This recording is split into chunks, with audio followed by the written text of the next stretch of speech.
दोस्तों, क्या आपको पता है कि अक्साई चीन के अलावा भारत का एक ज़मीन ऐसा भी है जो आज भारत के नक्शे में है, लेकिन वहाँ ना तो भारत बैठा है, ना ही पाकिस्तान बैठा है, बल्कि वहाँ पे चाइना बैठा है।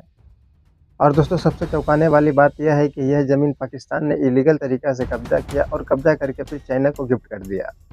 दोस्तों, यह जगह कोई और नहीं बल्कि ससगाम घाटी है, जो कि भारत के अधिकार क्षेत्र में पड़ता है, लेकिन अभी वहाँ पे चाइना कब्ज़ा जमाए बैठा हुआ है।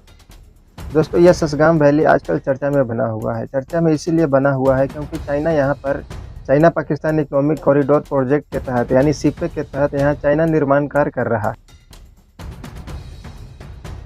चाइना द्वारा यहाँ पे जो भी निर्माण कार्य हो रहा है उसे भारत विरोध कर रहा है और कह रहा है कि यह पूरी तरह से अवैध है। यहाँ पे चाइना किसी प्रकार का कोई निर्माण कार्य ना करे। वही दोस्तों, चाइना का भी कहना है कि यह क्षेत्र 1963 से उसके कब्जे में है। ऐसे वहाँ वह कुछ भी कर सकता है।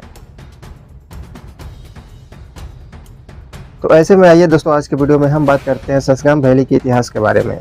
इस वीडियो में हम जानेंगे कि ससगाम वैली का इतिहास क्या है, पाकिस्तान ने इसे कैसे कब्जा कर लिया और किस तरह से चाइना को दे दिया, चाइना को देने के पीछे उसका उद्देश्य क्या था। दोस्तों, इन सभी बातों को आज के वीडियो में जानेंगे, तो आप मेरे साथ वीडियो के अंत तक बने रहें। तो चलिए वीडियो स्टार्ट करते हैं। दोस्तों, सबसे पहले हम लोग बात करते हैं कि ससगाम वैली कहाँ पे है। तो दोस्तों, अगर आप भारत का नक्शा देखेंगे तो लद्दाख के ठीक ऊपर सियाचिन ग्लेशियर के उत्तर में एक इलाका आता है जिसे ससगाम वैली कहा जाता है।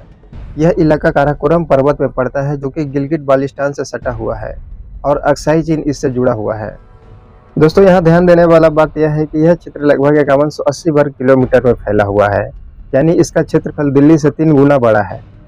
दोस्तों, इस इलाका में सालों भर जबरदस्त ठंडी पड़ती है। यहाँ का न्यूनतम तापमान -25 डिग्री तक पहुँच जाता है।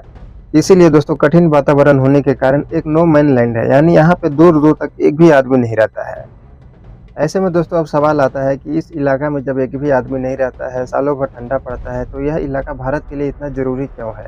तो दोस्तों, बात ऐसा है कि यह इलाका सुरक्षा के लिहाज से भारत के लिए काफ़ी महत्वपूर्ण है, क्योंकि दोस्तों यहाँ से कुछ ही दूरी पर अपना सियाचिन पड़ता है और साथ ही साथ लद्दाख में भी पीछे से एंट्री मिलता है। अगर यहाँ पे चाइना अपना पैर जमा लेता है और सैन्य अड्डा बना लेता है, तो फिर यहाँ से वह भारत पे सीधे नज़र रख सकता है। आइए दोस्तों, अब ससगाम वैली के इतिहास के बारे में बात करते हैं। हम लोग जानते हैं कि यह ज़मीन आखिर किसकी थी। दोस्तों, बात है 1846 का। उस समय दोस्तों डोगरा साम्राज्य बनता है और जम्मू कश्मीर इसकी एक रियासत बनती है। उस रियासत में शामिल था उस समय लद्दाख, गिलगित बाल्टिस्तान और यह ससगाम वैली भी। दोस्तों, ब्रिटिश काल के नक्शे में भी यह साफ दिखता है कि ससगाम वैली भारत का ही हिस्सा था। हालांकि इसका इलाका दुर्गम था, वहाँ सेना कम थी, लेकिन कानूनी रूप से यह भारत का ही हिस्सा था। 1947 में जब जम्मू कश्मीर भारत में शामिल हुआ, तो ससगाम वैली भी कानूनी तौर पर भारत का ही हिस्सा बन गई थी। यहाँ तक तो दोस्तों कहानी सीधी थी, लेकिन दोस्तों इसके बाद पाकिस्तान एक खेला कर देता है। दोस्तों, होता क्या है कि 1947-48 में पाकिस्तान एक चाल चलता है। उस चाल के तहत अपनी कबायली लड़ाकों को भेजता है और वह गिलगित बाल्टिस्तान पर कब्जा कर लेता है और धीरे धीरे वह ससगाम वैली तक घुसपैठ कर लेता है। दोस्तों, इस क्षेत्र को कब्जा करने के बाद पाकिस्तान इसे नया नाम दे देता है। वह इस क्षेत्र को ट्रांस काराकोरम ट्रैक्ट के नाम से बोलता है। दोस्तों, इस तरह से पाकिस्तान ने इस क्षेत्र पर अपना अवैध रूप से कब्जा जमा लेता है। और दोस्तों, इतना पर ही पाकिस्तान नहीं रुकता है। इस क्षेत्र को उसने 1963 ईस्वी में चाइना को गिफ्ट दे देता है। आइए दोस्तों, अब समझते हैं कि पाकिस्तान ने इसे चाइना को गिफ्ट क्यों दे दी, इसके पीछे उसका क्या उद्देश्य था। दोस्तों, बात है 1962 की। दोस्तों, 1962 में भारत और चाइना युद्ध के ठीक बाद पाकिस्तान ने भारत को कमज़ोर करने के लिए चाइना से हाथ मिलाता है।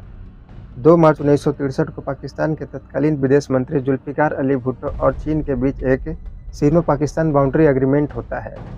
दोस्तों, इसी एग्रीमेंट के तहत पाकिस्तान ने ससगाम वैली को चाइना को गिफ्ट कर देता है और बदले में चीन ने पाकिस्तान के कब्जे वाले कश्मीर यानी पोक पर उसके दावे को अस्थायी मान्यता दे देता है। दोस्तों, पाकिस्तान उस समय अच्छी तरह से जानता था कि वह अकेले भारत से कश्मीर नहीं छीन सकता है। चाइना को इस विवाद में शामिल करके उसने भारत के लिए टू फ्रंट वॉर की स्थिति पैदा कर दी। इससे दोस्तों चाइना को भी फायदा हुआ, क्योंकि दोस्तों चाइना को उस समय तिब्बत और शिनजियांग को जोड़ने के लिए एक सुरक्षित गलियारा चाहिए था और वह सुरक्षित गलियारा उसे ससगाम वैली के रूप में मिल जाता है। हालांकि दोस्तों उस समय भारत इस एग्रीमेंट को काफ़ी ज़्यादा विरोध किया था, लेकिन उस विरोध का कोई मतलब नहीं हुआ। वे लोग अपना हिसाब से जो चाहते वह करते गए। दोस्तों, हाल में ही सैटेलाइट तस्वीरों से पता चलता है कि चीन ने ससगाम वैली में पक्की सड़कें और सैन्य बुनियादी ढांचा बना रहा है। ससगाम वैली के निचले हिस्सों में चाइना ने 2017-18 से ही सड़क बनाने का काम शुरू कर दिया था। मीडिया रिपोर्ट के मुताबिक चाइना यहाँ पर लगभग 75 किलोमीटर सड़क बना चुका है और यह सड़क उसके सीपेक का हिस्सा है। दोस्तों, चाइना का यह सीपेक प्रोजेक्ट पीओके से होते हुए पाकिस्तान से जुड़ता है। दोस्तों, सस्काम वैली में रास्ता बनाकर चाइना इसी सीपेक रास्ते को अक्साई चीन से जोड़ना चाहता है। अगर दोस्तों सस्काम वैली में चाइना पूरी तरह से अपनी इंफ्रास्ट्रक्चर बना लेता है तो फिर भारत के लिए काफ़ी मुश्किल होगा, क्योंकि दोस्तों अगर युद्ध होता है तो फिर भारत को चाइना और पाकिस्तान मिलकर तीनों जगह से चाप सकता है। यानी पूरब की तरफ से चाइना और पश्चिम की तरफ से पाकिस्तान और उत्तर की तरफ से फिर चाइना हो जाएगा। ऐसे में दोस्तों तीनों तरफ से प्रेशर को झेलना भारत के लिए काफ़ी मुश्किल हो सकता है।